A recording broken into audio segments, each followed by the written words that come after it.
இன்னைக்கு ரொம்ப ஈஸியா, ரொம்ப டேஸ்டியா, சட்டுன்னு 10 நிமிஷத்துல செய்யக்கூடிய பிரெட் அல்வா ரெசிபி எப்படி செய்யுதுன்னு பாப்போமா? இதுக்கு நான் எடுத்திருக்கிறது 5 ஸ்லைஸ் ஆஃப் பிரெட் எடுத்திருக்கேன். இது ரேண்டமா நீங்க கட் பண்ணிக்கோங்க. நான் டீப் ஃப்ரை பண்ண வேண்டாம். ஜஸ்ட் ஷாலோ ஃப்ரை பண்ணாலே போதும்.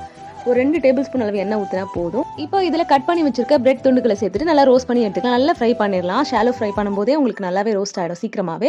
நல்லா ரோஸ்ட் ஆனதுக்கப்புறமா எடுத்து தனியாக வச்சிடலாம். இப்போ இதே பேன்லேயே 2 டீஸ்பூன் அளவு நெய் சேர்த்துட்டு இதில் உடைச்ச முந்திரி திராட்சை சேர்த்து நல்லா ரோஸ்ட் பண்ணி தனியாக எடுத்து வச்சுக்கலாம். இப்போ இதே பேன்லேயே 1/2 கப் அளவு சக்கரை எடுத்திருக்கேன். ஸோ 1/2 கப் சக்கரைக்கு 1 கப்ல இருந்து 1/4 கப் அளவு தண்ணி சேர்த்து நல்லா கொதிக்க விடணும். இது கம்பி பதம்லாம் தேவையில்லை. நல்லா கொதிக்கும் போது இதில் ஒரு பிஞ்ச் அளவு ஏலக்காய் தூளும் உப்பும் சேர்த்திருக்கேன். சேர்த்துட்டு நல்லா கலந்துட்டு இது நல்லா கொதிச்சதுக்கு அப்புறமா ஜஸ்ட் பிசு பிசுன்னு அந்த ஸ்டிக்கி கன்சிஸ்டன்சி வந்ததுக்கு அப்புறமா நம்ம ரோஸ்ட் பண்ணி வச்சிருந்த பிரெட்டை சேர்த்து நல்லா கலந்துட்டு இன்னும் டேஸ்ட் இம்ப்ரூவ் பண்றதுக்காக ஒரு 1/2 டம்ளர் அளவு பால் சேர்த்திருக்கேன். இது ஆப்ஷனல் தான், வேண்டாம் ஸ்கிப் பண்ணிக்கலாம். இது கூடவே நம்ம வறுத்து வச்சிருந்த முந்திரி திராட்சை அப்புறம் 1 டீஸ்பூன் அளவு நெய் சேர்த்து நல்லா கலந்து ஒரு 2 மினிட்ஸ் நல்லா சிம்ல வச்சு கலந்து கொடுத்துட்டே இருந்தா சூப்பரா ரெடி ஆயிடும். அதுக்கப்புறம் எடுத்து சர்வ் பண்ண வேண்டியதான். எந்த ஹோட்டல்ல வாங்குனீங்கன்னு கேட்கிற அளவுக்கு செம்ம டேஸ்டா வீட்டில் இருக்கிற இன்கிரீடியன்ஸ் வச்சு ரொம்ப சிம்பிளா ஈஸியா செஞ்சாச்சு. கண்டிப்பா ட்ரை பண்ணி பாருங்க.